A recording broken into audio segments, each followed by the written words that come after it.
Camara, quelles sont vos attentes par rapport à ce salon de l'agriculture? Merci beaucoup, madame. Ce que nous attendons du salon de l'agriculture, c'est de voir les innovations technologiques qui existent dans le secteur agricole, d'autant plus que notre mission est l'encadrement, la diffusion de nouvelles technologies, mais surtout le conseil agricole.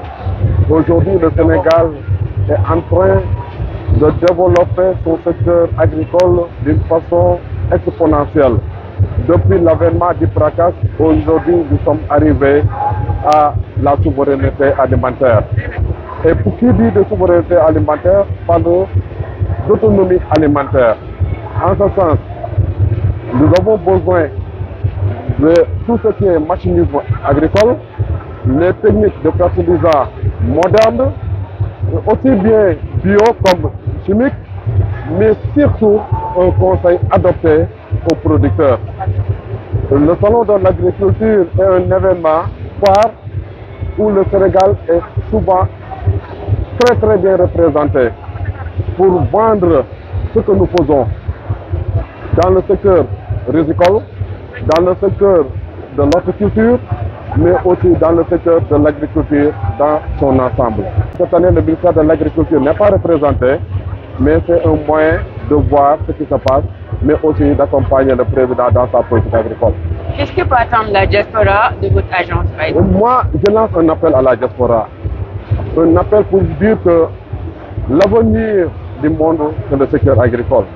Et nous disposons de terres arables. Le Sénégal a développé énormément de programmes. Je ne parle même pas du PRODAC, qui est le programme des domaines agricoles communautaires. Je ne parle même pas de l'ANIDA, mais rien qu'avec l'ANCAR, qui peut vous accompagner, vous conseiller, vous faciliter la mise à disposition de crédits et intervenir aussi bien en amont comme en aval sur toute la chaîne de valeur. La diaspora a de quoi revenir au Sénégal et investir dans un secteur porteur qui est le secteur agricole. Et nous, on est prêts, en tant que structure, en tant qu'agent, à répondre et à tendre l'oreille attentive à ces demandeurs de projets pour les accompagner. Est-ce qu'on peut dire que vous êtes plutôt impacté par la situation politique actuelle du Sénégal?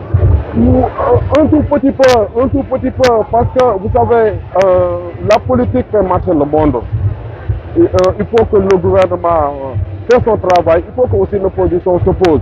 Ça, c'est normal.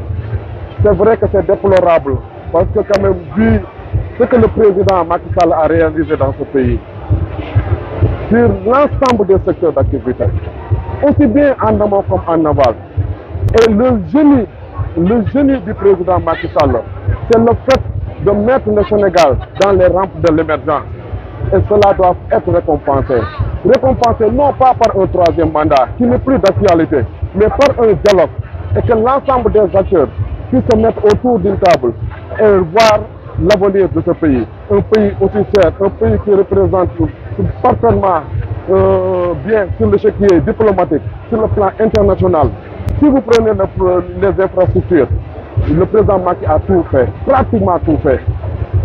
Si vous prenez le secteur agricole, ce que nous avons investi dans le secteur des équipements agricoles, dans le secteur des intrants agricoles, dans le secteur du financement de l'activité agricole, ne serait-ce que pour atteindre le problème de résorber le problème de l'autosuffisance alimentaire avec le PRACAS depuis le ministre Pape Abdoulaye Seck. Et aujourd'hui, on est sous l'ère de la souveraineté alimentaire. Un secteur porteur, un secteur qui représente le premier pilier du plan Sénégal émergent. Nous ne pouvons que saluer le président Macky Sall en ce sens-là. Mais c'est normal qu'il y ait quelques troubles politiques et c'est déplorable. Et il faut le dire, c'est déplorable parce que ça ne donne pas l'image que le Sénégal mérite.